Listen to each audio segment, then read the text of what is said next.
Assalamualaikum warahmatullahi taala wabarakatuh.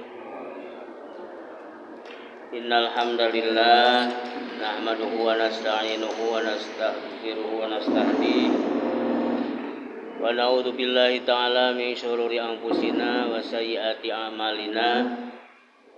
May yahdihillahu fala mudhillalah wa may yudlil fala hadiyalah. Wa asyhadu an la ilaha illallah wahdahu la syarikalah wa asyhadu anna Muhammadan abduhu wa rasuluh sallallahu alaihi wa ala alihi wa ashabihi wa man tabi'ahum bi ihsanin ila yaumiddin wa sallama tasliman katsira. Amma ba'du, subhanaka la ilma lana illa ma 'allamtana innaka antal alimul hakim. Allahumma rzuqna fahman nabiyyin wa hifdzal mursalin wa ilhamal malaikatil muqarrabin. Allahumma inna nas'aluka ilman nafi'a wa rizqan thayyiba wa amalan mutaqabbala.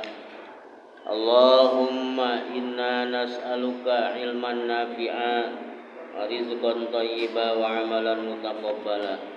Allahumma inna na'udzubika min ilmin la yanfa' wa min qulubin la yakhsha' wa min nufusin la tashba' wa min da'watin la yustajabu laha. Hadirin kaum muslimin wal muslimat rahimakumullah. Puji dan syukur marilah kita panjatkan kepada Allah Subhanahu wa taala yang masih memberikan kesempatan hidup dan kehidupan kepada kita hingga sampai di hari ini, di Ahad Munggaran bulan Muharram 1447 Hijriah.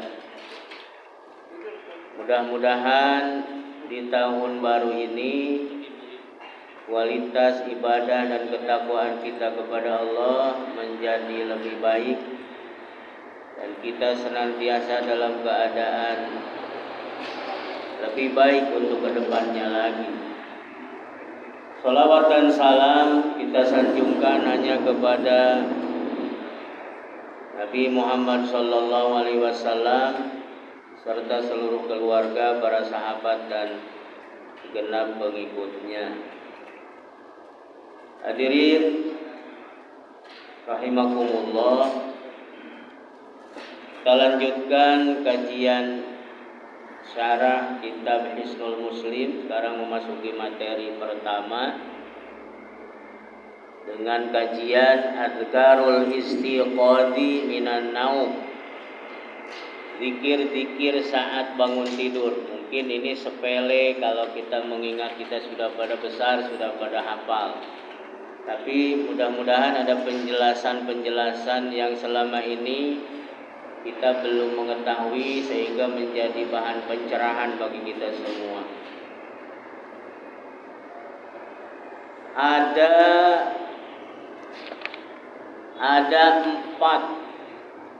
Ada empat zikir dan doa termasuk dalam hal ini yang dinukil dari Nabi Sallallahu Alaihi Wasallam ketika kita baru bangun tidur. Bismillahirrahmanirrahim. Yang pertama, doa yang sudah sangat populer kita hafal sejak kecil. Alhamdulillahilladzi ahyana ba'dama amatana wa ilaihin nusyur. Alhamdulillah, segala puji hanya bagi Allah. Alladzi ahyana, yang telah menghidupkan kami, ba'dama amatana, setelah kami mati, wa ilaihin nusyur, dan hanya kepadanya lah kami akan kembali. Hadis riwayat Imam Al-Bukhari. Sahabil hadis huwa Hudzaifah bin Al-Yamani wal Barra bin Azib radhiyallahu taala anhuma. Sahabat perawi hadis ini adalah Hudzaifah bin Al-Yaman dan Al-Barra bin Azib radhiyallahu taala anhuma. Dalam penjelasan kitab ini dinyatakan qauluhu Sabda Nabi yang berbunyi ba'dama amatana, yang artinya setelah mematikan kami, al-muradu min hadhil imatatin naumi. Maksudnya adalah kematian di sini adalah tidur. Setelah tidur kita dibangunkan oleh Allah Subhanahu wa taala. Tidur itu dalam tanda kutip percobaan mati. Adapun penjelasan mengenai kalimat wa ilaihin nusyur, maksudnya adalah al-ihya'u lil ba'tsi yaumal qiyamah.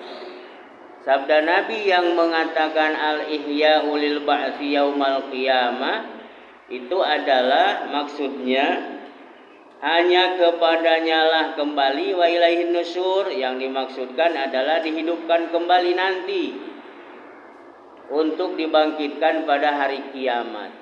Ini supaya menanamkan kesadaran dan keyakinan bahwa kita ini di dunia hidup hanya sementara. Kalaupun nanti kita diwafatkan oleh Allah Subhanahu wa taala, mudah-mudahan dalam keadaan husnul khotimah, masuk ke alam barzah, kemudian suatu ketika yang sudah ditentukan oleh Allah, kita akan masuk periode yaumul ba'tsi atau hari kebangkitan. Makanya di sini makna wa ilaihin nusyur adalah al-ihya'u lil ba'tsi yaumal qiyamati. Dihidupkan kembali oleh Allah untuk dibangkitkan pada hari kiamat. Selanjutnya penjelasan dari doa yang dinukil dari Nabi ini adalah Panabbaha sallallahu alaihi wasallam bi'adatil yaqadati bainan naum alladhi huwa mautun ala isbatil ba'tsi ba'dal maut.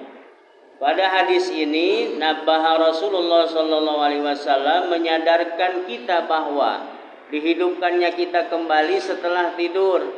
Sedangkan tidur adalah kematian sementara. Sebagai dalil ala isbati ba'dal maut, sebagai dalil nyata di dunia ini atas akan adanya nanti kepastian kebangkitan setelah kita dimatikan secara hakiki. Oleh sebab itu disunahkan bangun tidur itu langsung duduk. Dalam sebuah penjelasan seorang muhaddits, Nabi Shallallahu Alaihi Wasallam tidak langsung mengucapkan begitu bangun tadi tidur, sadar kita sudah pulih, dalam keadaan ngedeng, dalam keadaan terlentang, belum mengucapkan doa ini. Kapan? Dalam sebuah hadis dinyatakan Nabi Shallallahu Alaihi Wasallam setelah sadar dari tidurnya atau setelah bangun dari tidur dan sadar, kemudian duduk sejenak. Kalau dihitung pakai detik, kira-kira 2, 3, 4, 5 detik. Sudah itu baru ucapkan Alhamdulillahilladzi ahyana ba'dama amatana wa ilaihin nusyur. Mungkin selama ini kita memahami atau membacakan doa ini begitu bangun tidur langsung dalam keadaan terlentang melotot alhamdulillah. Mungkin, tapi mudah-mudahan ada juga yang tidak. Ini kalau berdasarkan sirah nabawiyah, jejak langkah Nabi Shallallahu Alaihi Wasallam. Setelah itu Nabi mengucapkan la ilaha illallah wahdahu la syarikalah. Lahul mulku wa lahul hamdu wa huwa ala kulli syai'in qadir. Subhanallah walhamdulillah wa la ilaha illallah wallahu akbar wa la haula wa la quwwata illa billahil aliyyil azim. Rabbighfirli. La ilaha illallah wahdahu la syarikalah. Tiada ilah atau tiada Tuhan yang patut diibadati dengan benar selain Allah. Wahdahu la syarikalah, tiada sekutu baginya, lahul mulku wa lahul hamdu, hanya baginya lah segala kerajaan dan pujian. Wa huwa ala kulli syai'in qadir, dan dialah Allah yang maha kuasa atas segala sesuatu. Subhanallah, maha suci Allah. walhamdulillah dan segala puji hanya untuk Allah, wala ilaha illallah dan tiada Tuhan kecuali Allah, wallahu akbar dan Allah maha besar. Wala haula wala quwata illa billahil aliyyil azim.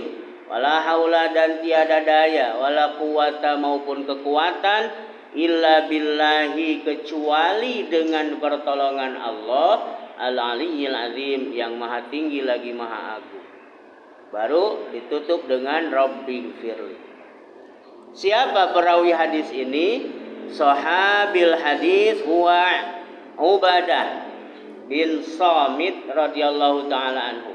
Diriwayatkan ke kita melalui para ulama berasal dari hadis riwayat Imam Bukhari. Wa jaa fihi man qala. Ada lanjutan dari hadis yang menyatakan zikir ini. Man qala zalika, siapa saja kata Nabi yang mengucapkan zikir tersebut, la ilaha illallah dan seterusnya sampai Rabbi firli ketika bangun tidur dalam hal ini, dalam konteks penjelasan kita ini, ghufira lahu, maka Allah akan memberikan ampunan padanya. Fa in da'a ustujiba lahu, dan siapapun yang berdoa maka Allah akan mengabulkannya. Fa in qama fatawaddo'a, kemudian jika dia bangkit untuk berwudu, summa shalla, kemudian dia salat, qabiltu salatuhu, maka akan diterima salatnya. Jadi didawamkan, artinya kalau melihat dari konteks penjelasan lanjutan hadis ini, bahwa kalimat zikir tersebut bagus didawamkan menjelang apa yang akan kita lakukan, kebaikan atau amal soleh yang akan kita lakukan. Sebelum berdoa, zikir dulu zikir ini. Sebelum wudu, zikir dulu sebelum zikir ini. Sebelum melaksanakan wudu dan selanjutnya sholat. Kemudian qauluhu la ilaha illallah, yang dimaksud pernyataan dalam sabda Nabi la ilaha illallah adalah i'lam anna hadhihi kalimatut tauhid bil ijma'. Maksudnya bahwa sesungguhnya ini adalah kalimat tauhid sesuai dengan ijma' atau kesepakatan para ulama. Wahia mustamilatun 'alan nafyi wal isbat, di mana kalimat la ilaha illallah meliputi kalimat yang mengandung kata nafyun atau nafi atau peniadaan yang diikuti oleh isbat atau penetapan, sehingga maknanya tiada ilah atau Tuhan. Itu penafiannya, peniadaannya, tiada satupun yang wajib, yang pantas, yang patut disembah illallah. Kemudian pengecualiannya mengandung makna isbat atau penetapan, illallah kecuali Allah. Fa qauluhu, adapun sabda Nabi yang berbunyi la ilaha, tiada ilah atau tiada Tuhan, adalah kalimat nafi lil uluhiyati an ghairillahi ta'ala, yang meniadakan uluhiyah atau ketuhanan dalam bentuk apapun kepada selain Allah Subhanahu wa ta'ala. Jadi kalau bahasa ulama itu bulat, memang tercakup segala apapun yang selain Allah ditiadakan dengan makna lil uluhiyah, nafyun lil uluhiyah, menafikan segala macam bentuk yang dipertuhankan oleh manusia. Tidak ada yang pantas disembah kecuali Allah Subhanahu wa ta'ala. Adapun kalimat illallah menunjukkan isbatun lil uluhiyati ta'ala, lil uluhiyah lillahi ta'ala. Adapun kalimat illallah ini, maaf kalau ada agak jelimet ya memahaminya, cuman perlu disampaikan. Jangan sampai dibaca ilah tapi pakai tasdid jadi illah. Illah itu diartikan sebagai kecuali. Tetapi kalau dibaca ilah, asyhadu alla ilaha illallah, beda maknanya. Ada tuh yang galak kelepasan, apakah muadzin apa siapapun, hilang tasdid. Hati-hati dalam mengucapkan kalimat thayyibah, kalimat tahlil la ilaha illallah. Jangan tinggal tasdid. Kalau lepas tasdidnya jadi ilah, maka dalam tatanan ilmu atau ilmu lughatul arabiyyah, tata bahasa Arab, jauh itu pengertiannya. Kalau dibaca la ilaha illallah, tidak ada Tuhan kecuali Allah, yang maknanya isbatun lil uluhiyah lillahi ta'ala, menetapkan, memantapkan bahwa Allah benar-benar Tuhan yang patut disembah, tidak ada yang lain. Tapi kalau dibaca la ilaha illallah, tiada Tuhan kepada Allah, atau tidak ada bertuhan ilallah kepada Allah, maka kadang jangan menyepelekan. Kalau guru kami menyatakan bahasa Arab itu termasuk bahasa yang seksi dan sensitif. Makanya perlu dan sangat butuh kita memahami dasar-dasar ilmu bahasa Arab. Kemudian wabiha, dalam kalimat illallah itu wabiha taini sifataini sarat kalimat syahadah wa tauhid. Dalam kalimat illallah, pada keduanya mengandung sifat yang sekaligus merupakan tasyahud atau persaksian serta ketauhidan. Inilah inti dari tauhid dalam kalimat la ilaha illallah. La ilaha illallah. Jadi kalau ahli tarekat itu benar-benar dijaga. Ada juga yang nanya bagaimana yang zikir pakai hu katanya. Ada kan? Orang berzikir sejauh tarekat apa itu? Ya, hu. Jangan nyalah ke dulu sebelum kita paham. Pahami dulu. Ada yang mengatakan, mereka berpendapat hu itu kembali ke huwa. Huwa itu kembali ke huwallah. Huwallah itu balik ke la ilaha illallah. Tapi kita tidak paham dengan itu, makanya tidak usah banyak komentar, biarlah sesuai dengan keyakinannya. Nah, yang penting kita memahami, yakini sebetul-betul yakin, sebenar-benar keyakinan kita kalimat la ilaha illallah, dan inilah kunci surga. Siapa yang meninggal dunia dalam keadaan bibirnya basah mengucapkan la ilaha illallah, dakhalal jannah, dijamin masuk surga. Kemudian ada kalimat la allati linafil jinsi mahdhufun taqdiruhu la ilaha illallah, maksudnya la ilaha haqqun au bihaqqin illallah. Maka dalam penjelasan Syekh Nawawi dalam beberapa kitabnya dinyatakan, ketika membahas tentang la ilaha illallah, beliau menjelaskan la ilaha illallah bihaqqin. Tidak ada yang patut disembah dengan sebenar-benarnya bihaqqin illallah, kecuali Allah. Kemudian makna dari kalimat qauluhu la syarikalah. Nabi bersabda la syarikalah, yang artinya apa? Tidak ada sekutu baginya, bagi Allah. Apa ini?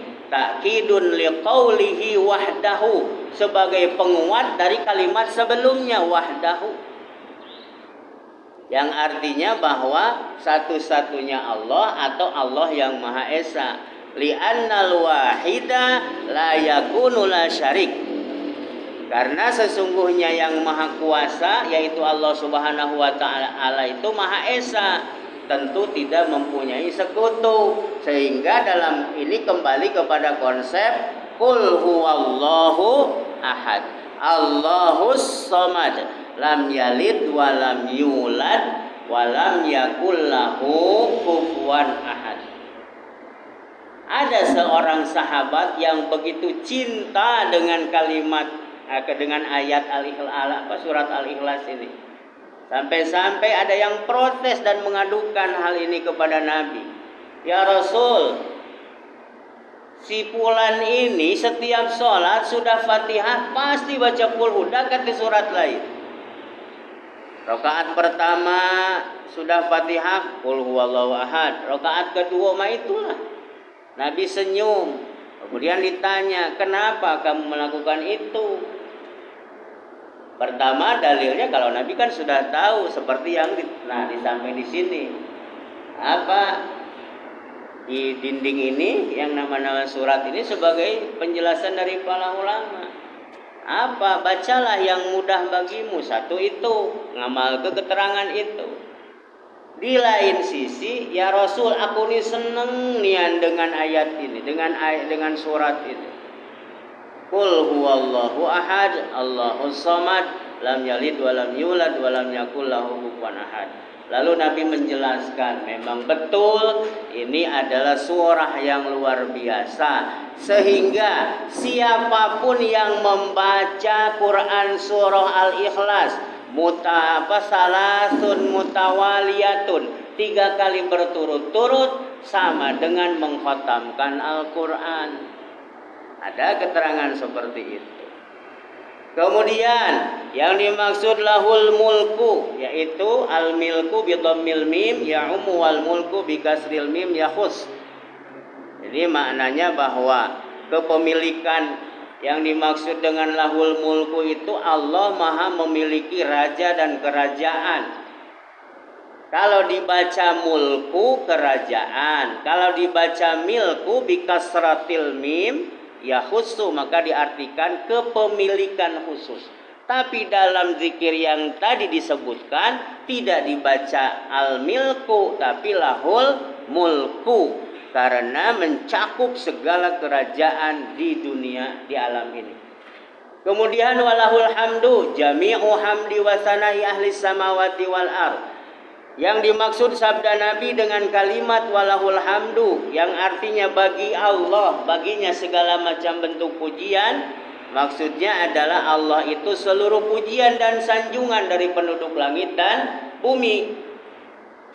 Sehingga para ulama Syafi'iyah mengamali atau mencantumkan muqaddimah dalam kitab-kitabnya, memaknai alhamdulillahi rabbil alamin wa bihi nasta'inu ala umurid dunya waddin.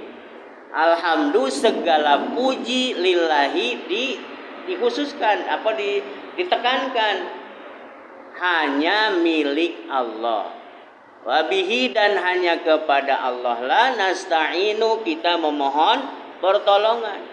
Ala umurid dunya waddin, atas urusan dunia maupun akhirat. Maka yang dimaksud hamdun di sini sekali lagi adalah sanai ahli samawati wal ardh.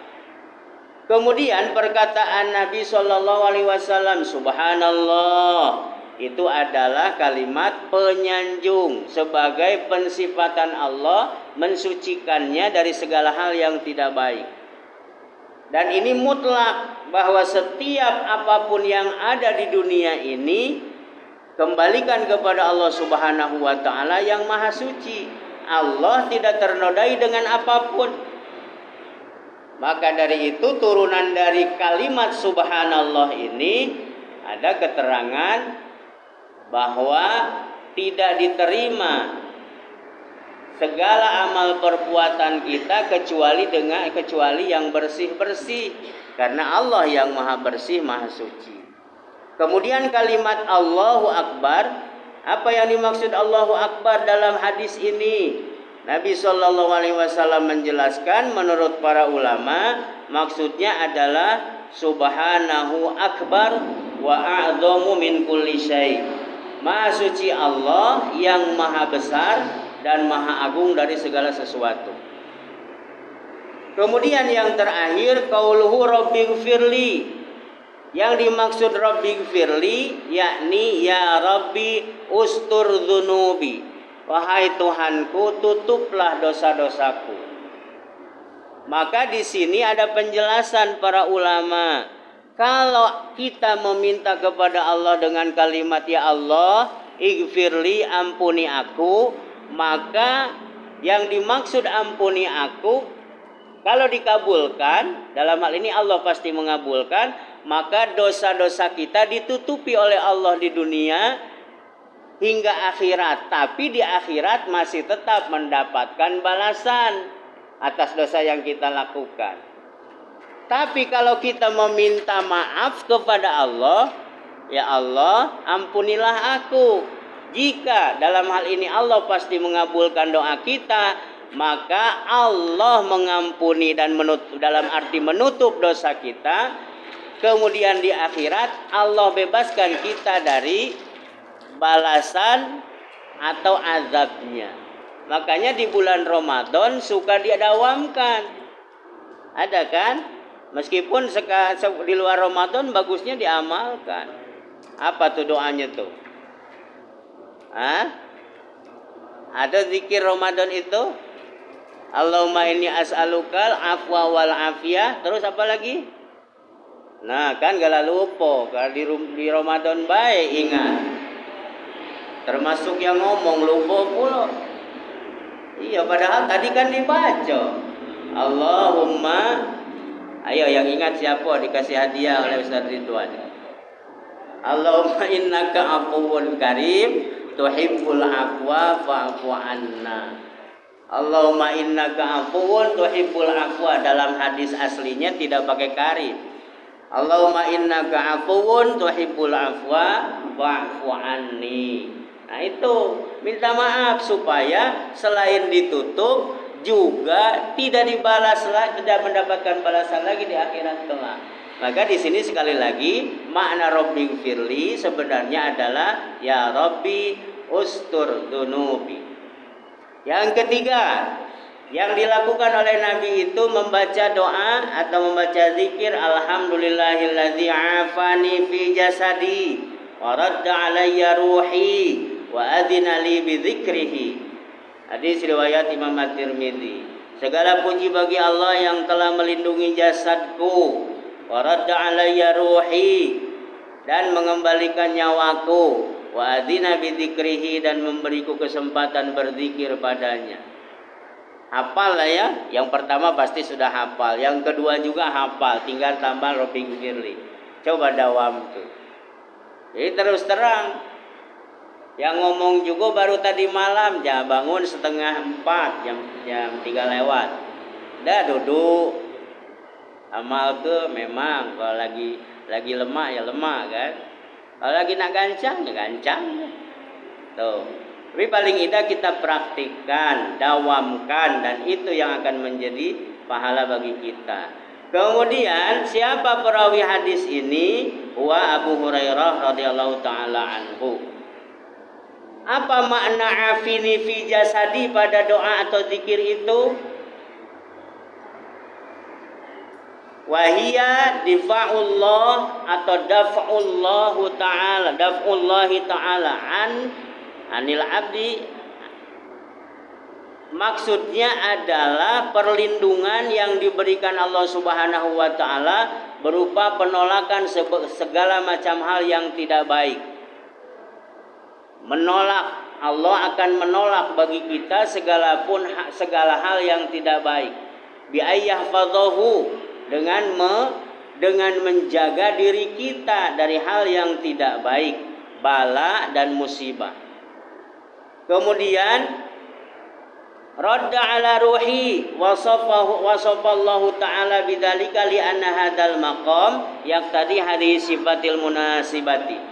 Maksudnya yang dimaksud dalam doa itu, dalam zikir itu adalah ada waradda alayya ruhi, dan mengembalikan nyawaku ya Allah kepadaku.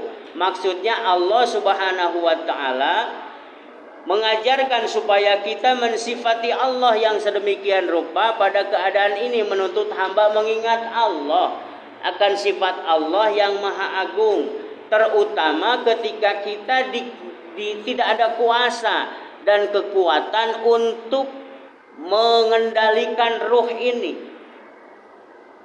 Yang kita lihat ini dari mulai kepala sampai kaki masing-masing kita itu kan casing. Lalu yang ada di balik itu semua namanya ruh. Ada seorang peneliti non muslim zaman inilah sudah terkenal dari zaman kita masih kecil. Dia penasaran dengan ruh itu mak manonia.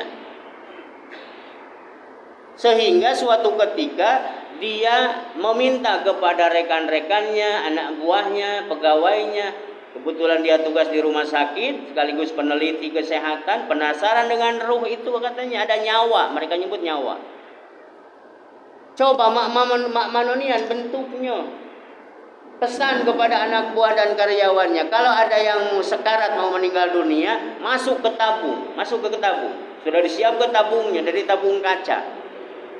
Begitu ada kejadian langsung dimasukkan ke situ. Lagi megap-megap, najah, mau pelepasan sekaratul uzma. Sudah disaksikan, terus megap-megap orang di dalam tabung itu. Tiba-tiba dengan kuasa dan kehendak Allah meledak dalam artikel itu. Tanpa ketahuan, begitu meledak dilihatlah mati dia. Laju ada yang nyeletuk.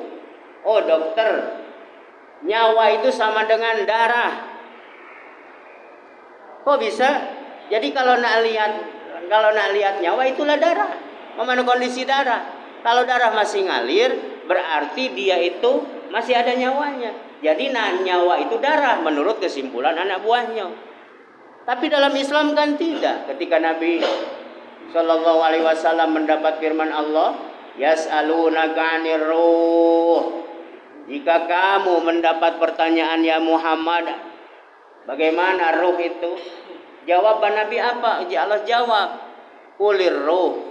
Jawab, ar-ruh min amri rabbi. Ruh itu urusan Tuhanku. Ditutuplah dengan ayat, wa ma utitum minal ilmi illa qalila. Dan tidaklah aku datangkan ilmu kepadamu dalam hal ini masalah ruh kecuali sedikit. Kagate kuasa. Akhirnya diteliti dan kesimpulannya manusia ini bisa memalsukan apapun. Coba sekarang saking modernnya dunia kedokteran, rambut bisa dipalsukan, namanya wig. Kulit bisa dipalsukan, jantung bisa dicangkok, hati bisa sama itu juga, dan seterusnya. Tapi ternyata ada satu hal dari organ tubuh kita yang ada di tubuh kita yang tidak bisa dicangkok, ditiru atau dimanipulasi, diganti dengan barang lain, yaitu darah. Ada yang bisa ganti darah. Misalnya dengan abang kue misalnya, yang penting warnanya merah, tidak bisa. Nah, itulah kesimpulan mereka. Maka dari itu sadarlah ketika bangun tidur dengan kalimat tadi, waradda ala ruhi.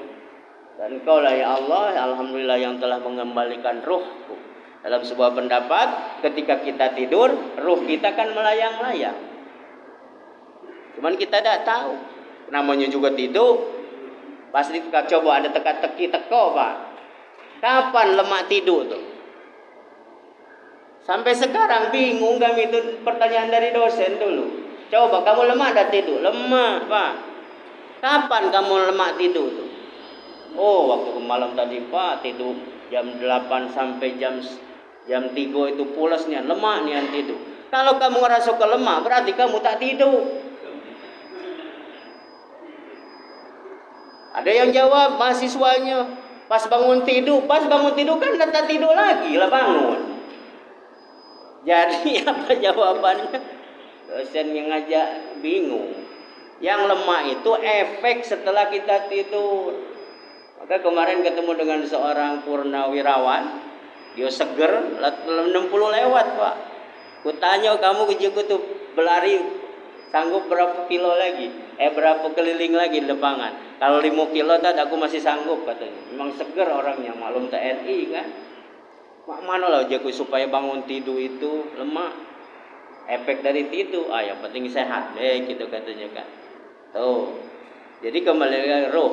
Yang terakhir hadirin rahimakumullah, yang dilakukan oleh Nabi Shallallahu Alaihi Wasallam adalah membaca Al-Quran dari mulai surah ayat ke 190 sampai ayat 200 surah Ali Imran.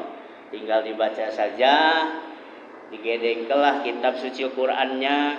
Kalau yang hafal ya alhamdulillah.